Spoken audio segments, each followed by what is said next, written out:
नहमदुहु व नसल्ली अला रसूलिहिल करीम अम्मा बाद फ़ौज़ बिल्लाहि मिनश शैतानिर रजीम बिस्मिल्लाहिर रहमानिर रहीम। मुअज़्ज़ज़ सामीन, आज की नशिस्त में हम तसव्वुफ़ के उस फ़िक्री इर्तिक़ा के हवाले से गुफ्तगू करेंगे कि तसव्वुफ़ की जो तमाम मबाहिस हैं या तसव्वुफ़ का फ़न है वो कैसे मार्ज़ वजूद में आया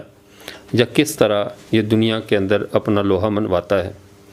इससे पहले बतौर तमहीद के ये बात समझ लें, किसी भी मज़हब की इब्तदा से इंतहा तक उसे 3 अदवार से गुज़रना पड़ता है, जिसे उसके 3 तारीख़ी दौर कहा जाता है। हर मज़हब का जो पहला दौर होता है जिसमें उस मज़हब का आगाज़ हो रहा हो, उसमें अक़ीदा और अमल इंसान की सोच पर, उसकी फ़िक्र पर गालिब होते हैं। इसलिए हर मज़हब के जो अव्वलीन लोग होते हैं वो ज़्यादातर इश्क़ व मोहब्बत के साथ वो तमाम मनाजिल तय कर लेते हैं जो बाद में अहले अक़ल और बहुत ज़्यादा अपनी अक़ल की पैरवी करने वाले लोग उस मकाम जो ईमान बिल गैब से हासिल होता है या जो ईमान की वो रानाइयाँ या ईमान की वो चाशनी जो कि बिन देखे बात मान लेने से हासिल होती है, उनको वो लज़्ज़त नहीं मिलती। पहले दौर में इंतहाई मेहनत होती है, बहुत ज़्यादा अमल होता है और तमाम तर कोशें, अपनी तमाम तर सलाहियतें अपने मज़हब के इर्तिक़ा के लिए, इसकी नशो नमा के लिए और उस पर बेहतरीन अमल करने के लिए तमाम कोशिश सर्फ की जाती हैं। ये पहला दौर हर मज़हब का आइडियल दौर होता है। उसके बाद दूसरा जब दौर शुरू होता है, दूसरे दौर में इंसानी अक़ल सवालात उठाती है। उस वक़्त पहले दौर में जो काम इश्क़ और मोहब्बत और जोश व जुनून और अक़ीदे के जज्बे के साथ तय हो चुके होते हैं, जितना सफ़र उस कौम ने, उस मज़हब के पैरोकारों ने सिर्फ मोहब्बत और अक़ीदे और अमल की ताकत से तय किया होता है, दूसरे दौर में अक़ल उन पर सवालात उठाती है। कभी वो खुदा के वजूद पर सवाल उठाएगी, कभी वो ईमान बिल गैब पर सवाल उठाएगी, कभी खालिक और मखलूक के बाहमी ताल्लुक़ के बारे में सवाल पूछेगी। तो ऐसे दौर में फिर अक़ल गालिब आती है और अक़ल व मंतिक़ की बुनियाद पर नए नए फ़लसफ़े और नए नए इल्मी मुबाहिस सामने आते हैं और इसी पर फिर बहुत सारे अक़ली मकातब फ़िक्र भी बनते हैं। आपस में बहस व मुबाहिसे होते हैं, हर इंसानों की अक़लें टकराती हैं, लेकिन अमल का जो दर्जा है, अमल की जो हरारत है वो सर्द पड़ जाती हैं। इसमें अक़ली मुबाहिस गालिब आती हैं और इंसान अपनी अक़ल की बुनियाद पर कुछ सोचता ज़्यादा है और अमल कम करता है। इस बुनियाद पे ये दौर इंतहाई यानी ज़ीर की इंतहाई अक़ल के इस्तेमाल का दौर होता है। इस दौर में बहुत से फ़नून जन्म लेते हैं, बहुत सी इस्तिलाहात सामने आती हैं, बहुत से उलूम से फ़ायदा उठाया जाता है और नई नई चीज़ें इल्मी तौर पर ईजाद होती हैं। और जब तीसरा दौर शुरू होता है तो इल्म और अक़ल, ईमान और अक़ल, इनके बाहमी तसादुम के बायस, आपस में सवालात के बायस अमल का पहलू कमज़ोर होने से जिस्म सुस्त पड़ जाता है और इंसान बज़ाहिर अक़ल से भी मायूस हो जाता है। जब अक़ल से मायूस होता है, अब मज़हब पर तो अक़ल ने सवालात उठा दिए और ख़ुद अक़ल इंसान को कायल न कर सकी, उसको मुतमईन न कर सकी। अब इंसान किसी ऐसी पनागाह की तलाश में होता है जिसके अंदर जाकर वो अपने दिल को सुकून दे, ऐसा सुकून जो पहले तबके को ईमान बिल गैब की बरकत से हासिल था। उस सुकून की तलाश में, अपनी रूहानी तरक्की की तलाश में इंसान अपने नफ्स में गौर करता है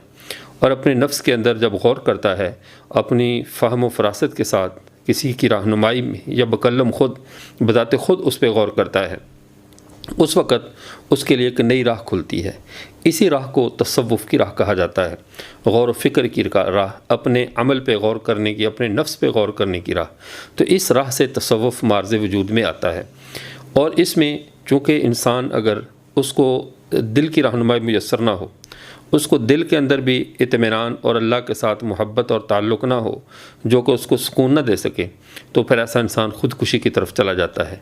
और जिसके दिल में मज़हब की रूह बिल्कुल मर चुकी हो, वो मुआशरे के अंदर एक जानवर सा बनकर रह जाता है। और जिनके दिलों के अंदर ईमान की कुछ रमक बाकी हो, मज़हब से कुछ ना कुछ ताल्लुक़ बाकी हो, या तसव्वुफ़ उस ताल्लुक़ में हरारत पैदा करता है, उस ईमान में लज्जत और चाशनी पैदा करता है, जिसके बायस आदमी की वो जो सोई हुई सलाहियतें हैं, جو عقل کی بنیاد پر عملی پہلو کمزور ہوئے تھے وہ دوبارہ بیدار ہو جاتے ہیں، اور اس تصوف کی وجہ سے اپنے نفس پر اور اپنے مالک پر، اپنے رب پہ غور کرنے کی وجہ سے انسان وہ کام جو پہلے عقل کی بنیاد پہ چھوڑ کر سستی اور کوتاہی کا شکار ہو چکا ہوتا ہے، وہ سارے کام دوبارہ کرتا ہے اور دوبارہ اس سطح پر آ جاتا ہے کہ پھر آ کر اس تصوف کی برکت سے اس کے عقیدے اور عمل میں ایک نئی لذت اور نئی زندگی پیدا ہوتی ہے۔ تو یہ کوئی نئی چیز نہیں تھی۔ اصل میں جب اسلام کی تہذیب کا دوسری تہذیبوں سے تصادم ہوا اور یونانی فلسفہ اور ان کی فکر اور رومیوں کے علوم اور ایرانیوں کے علوم اور جن کی منطق اور عقلیات اور ان کا تصوف میں حد سے زیادہ انہماک، یہ ساری چیزیں آپس میں ملیں، تو پھر اسلام کے اندر انہوں نے تصوف کا ایک ایسا روح پیش کیا کہ اگر ہمارے وہ جلیل القدر صوفیہ اکرام جیسے امام غزالی رحمہ اللہ، شیخ عبد القادر جیلانی رحمۃ اللہ علیہ، اسی طرح حضرت حسن بصری رحمہ اللہ، یا جو ہمارے مشائخ نقشبند ہیں، چشتی، سہروردی اور قادری، یہ جو بڑے بڑے مشائخ ہیں، یہ اگر متبع سنت لوگ آگے نہ آتے تو یہ پورے کا پورا اسلامی روح جو انسان کے قلوب کا تعلق ہے، یہ ساری کی ساری روح ہائی جیک کر لی جاتی اور روحانیت کے نام پر لوگوں کو اسلام کے پہلو سے نکال دیا جاتا۔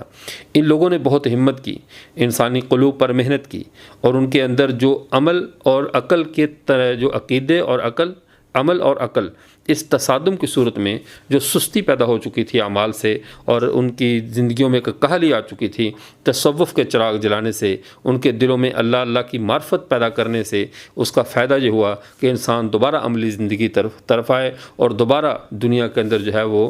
عقیدے اور عمل کی محنت شروع ہوئی۔ تو یہ تصوف کا ایک فطری سا ارتقاء ہے جو ہر مذہب میں ایسا ہوا ہے، لیکن اسلام کا تصوف سب سے زیادہ غالب رہا کہ یہ سارے کا سارا شریعت کا تابع رہا، اس لیے کہ باطنی تصورات جتنے بھی مضبوط ہوں، خارج میں ان کا وجود نہ ہونے کی وجہ سے وہ بظاہر اس وقت تک انسانی زندگی کے لیے کارآمد نہیں ہوتے جب تک ان باطنی تصورات کی ظاہری شریعت رہنمائی نہ کرے۔ تو الحمدللہ اسلام کے نے ایسی ظاہری رہنمائی کی ہے کہ باطنی تصورات ظاہری شریعت کے تابع رہے، اور یوں باطن اور ظاہر، ایمان اور عمل دوبارہ جادہ مستقیم پر گامزن ہوئے، سیدھی راہ پر چلے جس کی فکر کی جاتی تھی، جو کہ کسی بھی مذہب کے لیے بنیادی ضرورت ہوتی ہے۔ یہ تھا تصوف کا وہ ارتقائی مرحلہ، جس طرح کر کے تصوف تک لوگ پہنچے اور تصوف نے لوگوں کی رہنمائی کی۔ وآخر دعوانا الحمدللہ رب العالمین۔